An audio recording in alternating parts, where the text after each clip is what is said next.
Rire et chanson, 1 heure avec Franck Dubosc, spécial Boule et Bill 2.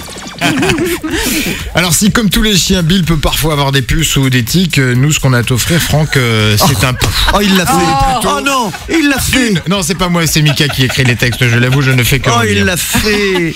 Ou plutôt une ou même la poux, après Karine Dubernet et Ariane Brodier, la troisième de notre rôle de dame du jour. Ne C'est l'écoute pas, ma mademoiselle- petite puce. Elodie Pou, le billet d'Elodie Pou. Salut les gars.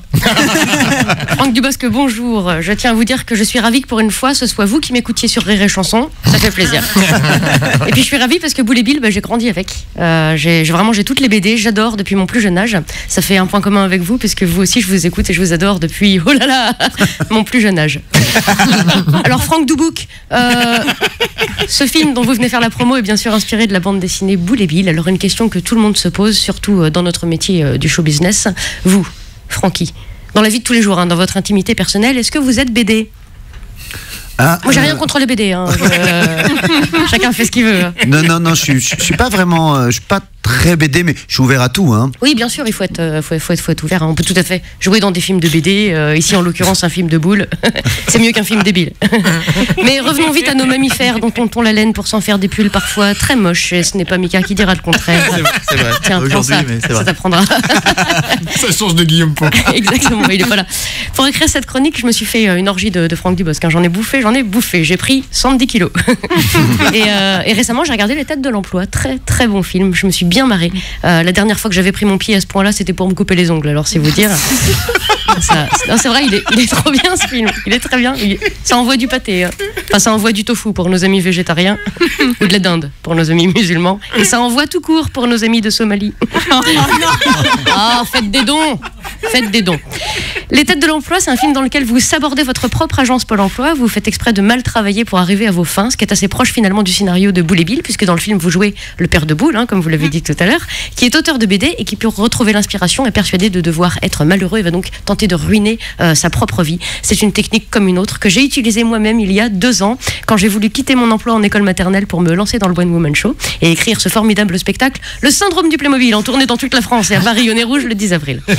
À l'époque, j'avais tout fait pour mal travailler, pour me faire renvoyer. Je revois encore les enfants tout tristes en train de pleurer dans la classe. Non. Ah pardon, excuse-moi, j'ai pas pris ton papier. Il Je suis bête, excuse-moi, j'étais concentré. Alors, Quand tu leur as dit que tu parlais... que je partais. Pardon. Merci Quand de tu leur as lire. dit que- Non. C'est ma faute, C'est un bon excuse-moi. partenaire, hein. C'est un très bon partenaire.